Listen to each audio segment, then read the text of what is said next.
क्या आपके अल्ट्रासाउंड में भी फैटी लिवर आया है? क्या फैटी लिवर जिगर के कैंसर का बायस भी बन सकता है? अस्सलाम वालेकुम। मैं हूं डॉक्टर उमैर गुल। मैं कंसल्टेंट मेडिकल फिजिशियन हूं। नाजरीन, मेरे पास बहुत सारे पेशेंट विजिट करते हैं। हाथ में उनके एक स्कैन अल्ट्रासाउंड की रिपोर्ट होती है जिसके ऊपर सिंपली मेंशन होता है फैटी लिवर।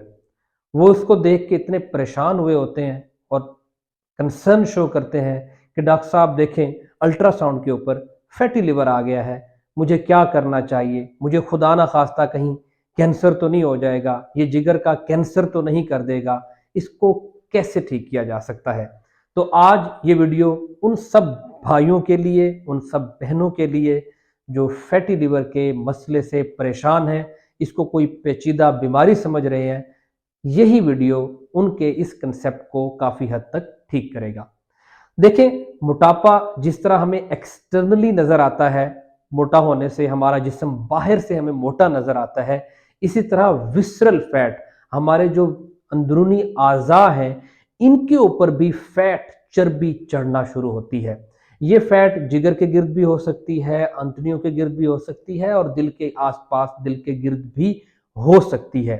यही फैट जब जिगर के ऊपर चढ़ना शुरू होती है तो उससे क्या होता है कि जिगर का साइज बढ़ना शुरू हो जाता है और उसको अल्ट्रासाउंड के ऊपर जो फाइंडिंग आती है वो फैटी लिवर के नाम से आ जाती है।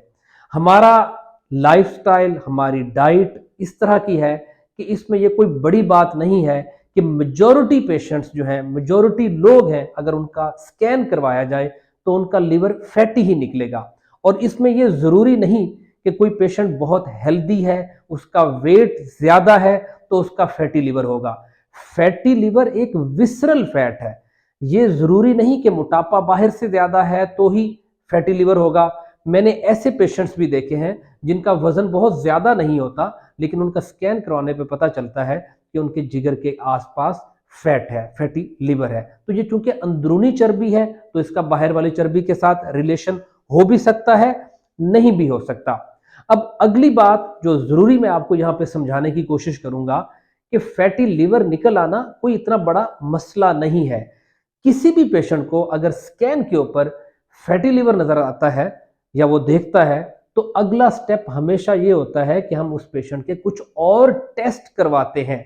सिर्फ फैटी लिवर की बुनियाद के ऊपर मरीज को ना घर भेजा जा सकता है, ना ही उस बुनियाद के ऊपर दवाई दी जा सकती है। अब हम इसमें कुछ जरूरी टेस्ट करवाते हैं जिसमें हम कुछ टेस्ट हेपेटाइटिस बी सी की स्क्रीनिंग के साथ साथ एलएफटीज टेस्ट करवाते हैं। वो पेशेंट्स जिनमें एलएफटीज, जिसे जिगर की चर्बी भी आमतौर पर लोग कह देते हैं, खासतौर पर हकीम लोग इसका बड़ा मिस यूज, इस वर्ड को यूज करते हैं।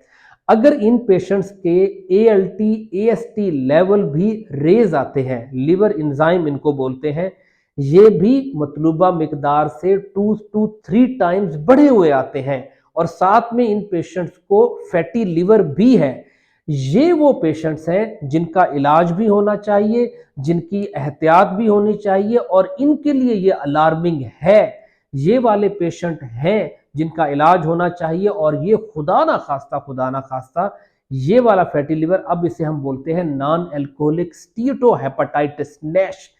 इस बीमारी में लोग खुदा ना खास्ता किसी संजीदा मसले जिस तरह जिगर का कैंसर वगैरह, अगरचे इसके इम्कानात कम है लेकिन फिर भी वो इसका शिकार हो सकते हैं।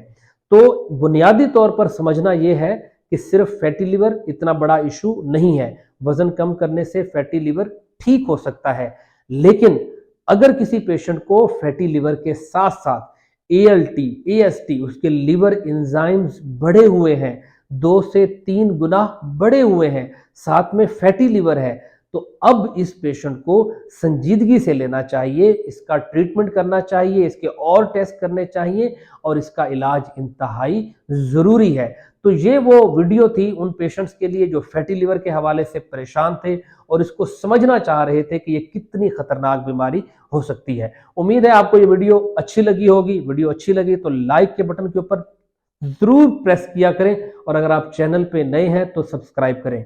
हेल्थ से जुड़ी, फैटी लिवर से जुड़ी या किसी भी बीमारी के मुतालिक अगर आपका कोई सवाल है तो आप मुझे इनबॉक्स कर सकते हैं। दुआओं में याद रखिएगा। अल्लाह हाफिज।